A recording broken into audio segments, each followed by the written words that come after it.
شان نزول ہے کیونکہ تورات اور انجیل میں یوسف علیہ السلام کے واقعے کو بڑے اہتمام سے بیان کیا گیا ہے. یہودی نبی صلی اللہ علیہ وسلم کی خدمت میں آئے یہ پوچھنے کے لیے کہ وہ جانچنا چاہتے تھے کہ کیا واقعی آپ اللہ کے سچے پیغمبر ہیں، کیونکہ اگر واقعی سچے پیغمبر ہوں گے تو تورات نے بھی یوسف علیہ السلام کا واقعہ بیان کیا، انجیل نے بھی یوسف علیہ السلام کا واقعہ بیان کیا، تو محمد صلی اللہ علیہ وسلم کو بھی اللہ وحی کے ذریعے یہ واقعہ بتائے گا. تو انہوں نے بڑے مبہم انداز میں نبی سے سوال کیا کہ آپ ہمیں یہ بتا دیں کہ بنی اسرائیل کا جو وطن تھا وہ تو فلسطین تھا، شام تھا، تو بنی اسرائیل یہ مصر کیسے چلے گئے؟ فرعون سے مقابلہ ہوا بنی اسرائیل کا مصر میں، موسیٰ علیہ السلام آئے، تو یہ واقعہ کیا ہوا تھا؟ تو نبی صلی اللہ علیہ وسلم پر پوری سورہ یوسف نازل ہوئی، اور کیا خوبصورت اور بہترین انداز میں اللہ نے یوسف علیہ السلام کے واقعے کو بڑی بلاغت کے ساتھ، میں بار بار کہتا ہوں کہ اردو میں وہ بلاغت یا انگلش میں وہ بلاغت نہیں آئے گی، وہ تو عربی، جب آپ قرآن کو عربی میں سمجھیں گے تو بلاغت آئے گی. اسی وجہ سے ہم اتنا ترجمے کو، گرامر کو فوکس کر رہا ہوں میں، کہ لوگوں کو، جو بھی ہمارے لسنر ہیں، ان کو قرآن کی زبان میں سمجھ میں آئے. تو پوری سورہ یوسف نازل ہوئی، تو اور اللہ نے پوری ڈیٹیل بیان کر دی کہ یوسف علیہ السلام کیسے، یعنی بنی اسرائیل جو تھے وہ کیسے شام سے مصر منتقل ہوئے. تو اللہ تعالیٰ نے اس سورت کی ابتدا فرمائی الف لام را، یہ حروف مقطعات میں سے ہے. تلک آیات الکتاب المبین، یہ آیات ہیں کتاب کی جو واضح اور روشن کتاب ہے، یعنی قرآن کی آیات ہیں جو ہم آپ کو سنا رہے ہیں. انا انزلناہ قرآنا عربیا، ہم نے اس کو قرآن عربی بنا کے نازل کیا ہے. لعلکم تعقلون، تاکہ تم سمجھو اس کو. عربی میں اس لیے نازل کیا کہ اس کے اولین مخاطب عرب تھے. آج بعض ملحد لوگ یہ اعتراض کرتے ہیں کہ قرآن عربی میں کیوں آیا، تو اس کا آسان جواب یہ کہ کسی اور زبان میں آتا تو کہتے اس زبان میں کیوں آیا. تو بھائی کسی نہ کسی زبان میں تو نازل کرنا ہی تھا نا، کوئی ایک تو اصل زبان ہوتی، پھر آگے اس کے ترجمے ہو کے دوسری زبانوں میں ٹرانسلیشن ہو جاتی اس کی. تو اس کے لیے اللہ نے عربی زبان کی سلیکشن کی ہے، اور اس کی بڑی وجہ یہی تھی کہ محمد صلی اللہ علیہ وسلم کی جو آپ کی جو مادری زبان تھی، آپ جس قوم میں تھے تو ان کی زبان عربی تھی.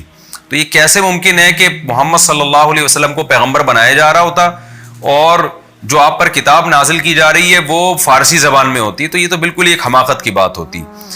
تو اس پر اعتراض ہونا چاہیے کہ محمد صلی اللہ علیہ وسلم کی سلیکشن کیوں ہوئی. اس کا قرآن نے جگہ جگہ معقول جواب دیا ہے کہ یہ تو ہمارا کام ہے کہ ہم فیصلہ کریں گے کہ کس کو پیغمبر بنانا ہے، کس کو نہیں بنانا.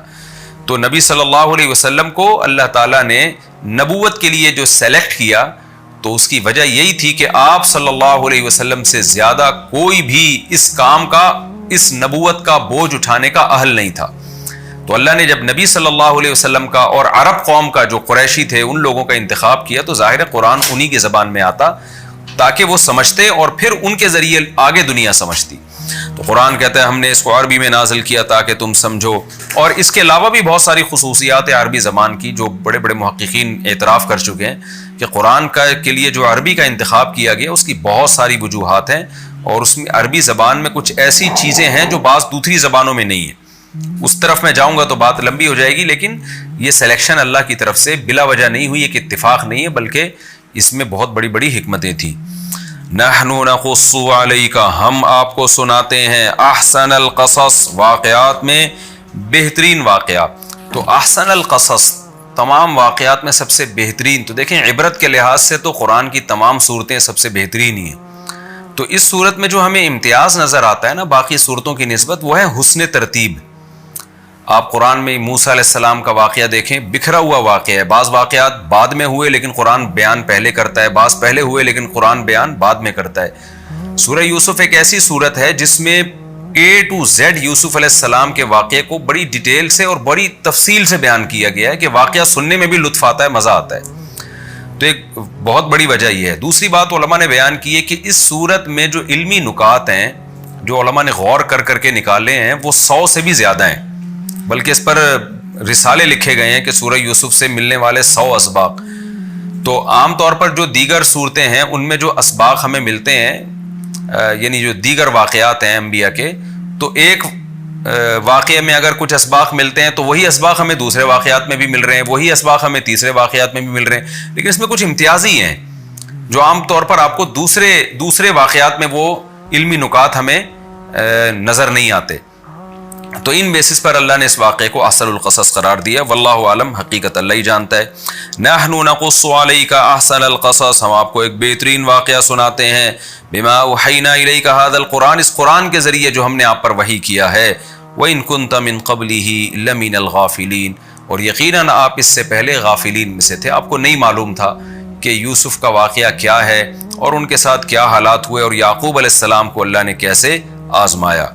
اذ قال یوسف، وہ وقت یاد کرنے کے قابل ہے جب یوسف نے لِأَبِيهِ اپنے والد سے کہا. ان کے والد کا نام تھا یعقوب علیہ السلام.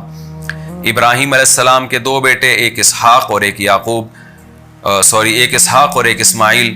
اسماعیل علیہ السلام چونکہ مکہ میں آ کے آباد ہوئے، 2000 سال کے بعد ان کی اولاد میں ایک ہی پیغمبر پیدا ہوئے، محمد صلی اللہ علیہ وسلم. اور اسحاق علیہ السلام شام میں تھے تو ان کے بیٹے پیدا ہوئے یعقوب علیہ السلام. اور یعقوب علیہ السلام کے جو 11 بیٹے تھے ان میں ایک یوسف علیہ السلام. یعقوب علیہ السلام کی 2 بیویاں تھیں، ایک زوجہ سے یوسف اور بنیامین تھے اور باقی زوجہ سے 9 بیٹے تھے جو یعنی دوسری زوجہ سے تھے. تو قرآن کہتا ہے اذ قال یوسف، یوسف نے اپنے والد سے کہا لِأَبِيهِ یا ابتی، اے میرے پیارے والد، انی رأیت 11 کوكبا. یہ بالغ ہونے سے پہلے یوسف علیہ السلام کو خواب آیا، جب بالغ تو نہیں تھے لیکن سمجھداری پیدا ہو چکی تھی. انہوں نے عرض کیا، اے میرے والد، میں نے خواب دیکھا کہ میں نے دیکھے 11 ستارے، والشمس والقمر، اور سورج اور چاند. رأیتہم، میں نے ان سب کو دیکھا، لی ساجدین، وہ مجھے سجدہ کر رہے ہیں. میں نے شاید غلطی سے کہہ دیا 9 بیٹے تھے، 11 سوتیلے بیٹے تھے، سوتیلے بھائی تھے یوسف علیہ السلام کے. میں نے ان سب کو دیکھا کہ وہ مجھے سجدہ کر رہے ہیں. قال یا بنیا، یعقوب علیہ السلام سمجھ گئے کہ یہ کوئی بہت بہترین خواب ہے، تو کہنے لگے، اے میرے پیارے بیٹے، یہ خواب آپ اپنے بھائیوں کو نہ سنائیے. فَيَكِيدُوا لَكَ كَيْدًا، تو وہ آپ کے خلاف کوئی تدبیر نہ کر بیٹھیں. یعنی یعقوب علیہ السلام کو اس بات کا خطرہ ہوا کہ جب بھائیوں کے سامنے، وہ بھائی بھی سوتیلے ہیں، ان کو یہ خواب سنائیں گے تو ان کے دل میں حسد پیدا ہوگا کہ ہمارے اس بھائی کو اتنے اچھے خواب آ رہے ہیں، اتنے خوبصورت خواب آ رہے ہیں. وہ پہلے ہی جلتے تھے، حسد کرتے تھے کہ یوسف علیہ السلام میں کچھ ایسی صفات تھیں جن کی وجہ سے یعقوب علیہ السلام ان سے محبت زیادہ کیا کرتے تھے. تو اس کی بیس پر ان کے دل میں پہلے ہی حسد ہے. باپ اپنی اولاد کو زیادہ جانتا ہے، تو انہوں نے کہا کہ اپنے بیٹوں کو، دوسرے بھائیوں کو نہ سنانا، ان میں حسد کی آگ زیادہ بڑھ جائے گی، اور ایسا نہ ہو کہ تمہارے خلاف کوئی تدبیر کر دیں. ان الشیطان للانسان عدو مبین، بے شک شیطان انسان کا کھلا ہوا دشمن ہے، وہ تمہارے بھائیوں کو تمہارے خلاف ورغلائے گا. وَكَذَلِكَ يَجْتَبِيكَ رَبُّكَ، اب خواب کی تعبیر بتاتے ہوئے کہنے لگے کہ اس طرح سے مجھے لگتا ہے کہ تمہارا رب تمہیں منتخب کرے گا. یعنی تمہیں جو خواب دکھایا گیا ہے یہ کچھ علامتیں، کچھ اشارے اللہ کی طرف سے مل رہے ہیں کہ تمہارے ساتھ اللہ کے کچھ الگ معاملات ہونے والے ہیں. وَيُعَلِّمُكَ مِن تَأْوِيلِ الْأَحَادِيثِ، اور اللہ تمہیں خوابوں کی تعبیر بھی سکھائے گا. اب یعقوب علیہ السلام نے یہ کیسے اندازہ لگایا اس خواب کے ذریعے کہ اللہ ان کو خوابوں کی تعبیریں سکھائے گا؟ اس کے بارے میں قرآن و سنت خاموش ہے. یہ یعقوب علیہ السلام کی یا تو فراست تھی یا ان کو اللہ نے وحی کے ذریعے بتایا کہ اللہ تعالیٰ یوسف علیہ السلام کو خوابوں کی تعبیروں کا علم دینے والے ہیں. وَيُتِمُّ نِعْمَتَهُ عَلَيْكَ، اور اللہ اپنی نعمت آپ پر مکمل کرے گا. یعنی اللہ نے آپ پر یہ تو انعام کیا کہ آپ کو ایک ایمان والے گھر میں پیدا کیا، پیغمبر کی اولاد بنایا، یہ بڑے بڑے انعامات ہیں. پھر یعقوب علیہ السلام یوسف علیہ السلام سے اس لیے بھی بے پناہ محبت کرتے تھے کہ ان میں دیگر بھائیوں والی خامیاں نہیں تھیں، بلکہ بہت زیادہ گاڈ گفٹڈ کچھ صلاحیتیں تھیں ان کے اندر.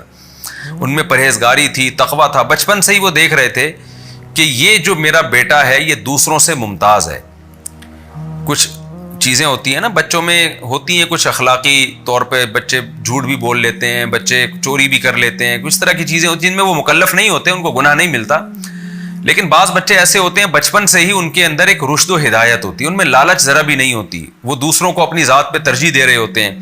تو ایسی کچھ بہت ساری اخلاقی صفات یعقوب علیہ السلام نے یوسف علیہ السلام میں دیکھی تھیں، جن کی بیس پر وہ ان سے محبت بھی بہت زیادہ کرتے تھے اور اس خواب کے بعد انہوں نے اندازہ لگا لیا کہ یوسف کو جو اللہ نے صلاحیتیں دی ہیں، جو نعمتیں دی ہیں، اللہ ان نعمتوں کی تکمیل کرنا چاہتا ہے، یعنی اور زیادہ ان نعمتوں کو بڑھانا چاہتا ہے کہ اللہ ان سے کوئی بہت بڑا کام لینا چاہتا ہے۔ وَعَلَىٰ آلِ یعقوب، اور اللہ آپ پر اپنی نعمت کو مکمل کرے گا، اور آپ پر بھی اور آل یعقوب پر بھی، یعنی میری آل پر بھی، میری آل پر بھی اللہ تعالیٰ یہ نعمت مکمل کرے گا۔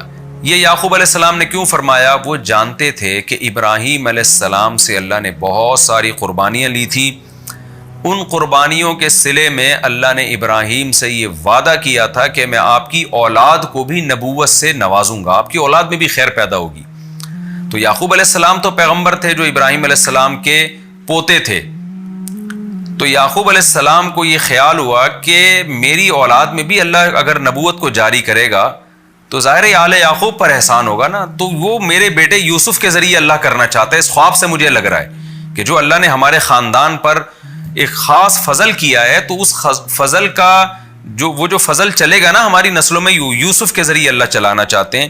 اس لیے فرمایا کہ اللہ اپنی نعمت کو مکمل کرنا چاہتا ہے آپ پر اور آل یعقوب پر، کما تمہا علی ابویک، جیسے کہ اللہ نے اپنی نعمت کو مکمل کیا تھا آپ کے دو باپوں پر، یعنی باپ اور دادا پر۔ وہ باپ کون تھے؟ ابراہیم اور اسحاق۔ جیسے اللہ نے ان پر اپنا فضل کیا تھا، تو اللہ آپ کے ذریعے آل یعقوب پر اپنا مزید فضل کرنا چاہتا ہے۔ ان ربک علیم حکیم، بے شک تیرا رب جاننے والا اور حکمت والا ہے، اسے پتہ ہے کہ کس کو میں نے نبوت دینی ہے، کس پر اپنی نعمت کو تمام کرنا ہے، اور حکمت بھی ہے اس میں، وہ بغیر حکمت کے کوئی کام